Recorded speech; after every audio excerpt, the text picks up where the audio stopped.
আজকের ভিডিওতে আমি আলোচনা করব আশাপূর্ণা দেবীর লেখা জ্ঞানচক্ষু গল্পের বিষয় সংক্ষেপ। যে আলোচনাটি একবার মন দিয়ে শুনলে পরীক্ষায় এই গল্প থেকে যে কোনো প্রশ্ন এলে সহজেই তার উত্তর লিখে আসতে পারবে।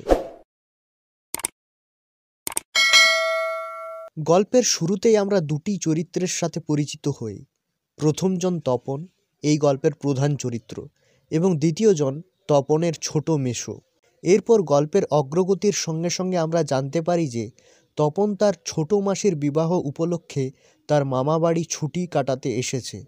এখানে এসে তপন জানতে পারে তার নতুন ছোট মেসো একজন নামী লেখক। স্কুল পড়ুয়া ছোট্ট তপনের কাছে লেখক মানেই একজন অন্যরকম মানুষ। কিন্তু তপন যখন ধীরে ধীরে আবিষ্কার করে যে তার ছোট মেসোমশাই তার বাবা, মামা বা কাকুর মতন একজন নিছক সাধারণ মানুষ এবং একজন জলজ্যান্ত লেখক হয়েও দাড়ি কামানো, সিগারেট খাওয়া, ঘুমানোর সময় ঘুম বা চানের সময় চানের মতো স্বাভাবিক কাজ করেন, তাই সে অবাক হয়। মাসির বিয়ে হয়ে যাবার পরেও গরমের ছুটির কারণে তপন তার মামা বাড়িতে আরও কিছুদিন থাকার সুযোগ পায়।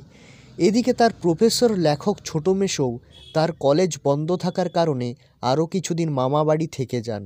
এর ফাঁকে একদিন দুপুরবেলা উৎসাহী তপন একটা গল্প লিখে ফেলে এবং তার ছোট মাসির হাত ঘুরে তপনের লেখক ছোট মেসোর কাছে পৌঁছে যায়। যে কোনো মাপের লেখকের কাছেই তার নাম ছাপার অক্ষরে দেখা একটি গর্বের বিষয়। তপনও এর ব্যতিক্রম ছিল না। লেখার গুণমান তেমন ভালো না হলেও এবং অন্য সবাই তপনের গল্প শুনে হাসাহাসি করলেও তপনের মেসোমশাই সেই লেখার প্রশংসা করেন এবং সন্ধ্যাতারা নামক নামী পত্রিকায় সম্পাদকের সাহায্যে ছাপিয়ে দেবার প্রতিশ্রুতি দেন। এরপর বেশ কিছু সময় অতিবাহিত হয়। তপন বাড়ি ফিরে আসে, কিন্তু ছোট্ট তপনের লেখক হওয়ার বাসনা বাড়তে থাকে এবং সে আরও কিছু গল্প রচনা করে ফেলে। ইতিমধ্যে একদিন তপনের ছোট মেসো এবং মাসি তাদের বাড়ি আসেন এবং তার সঙ্গে নিয়ে আসেন তপনের বহুকাঙ্ক্ষিত সন্ধ্যাতারা পত্রিকা। বাড়ির সবাই জানতে পারেন যে তপনের লেখা সত্যিই পত্রিকায় ছাপা হয়েছে।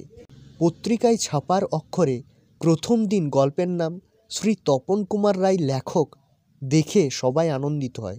ছোট মেসো অবশ্য স্বীকার করে নেন যে তপনের লেখাটা একটু কাঁচা বলে সেটা একটু কারেকশন করে নিতে হয়েছে। এবার তপন বুঝতে পারে যে তপনের গল্প ছাপা হলেও আসল কৃতিত্ব হলো তার ছোট মেসোর, কারণ ছোট মেসো নিজে না গিয়ে দিলে সন্ধ্যাতারার সম্পাদক তপনের গল্প 20 আঙুলেও ছুঁতো না। ধীরে ধীরে তপনের আনন্দ ম্লান হয়ে যায়, কারণ সে বুঝতে পারে গল্প তার একার কৃতিত্বে ছাপা হয়নি।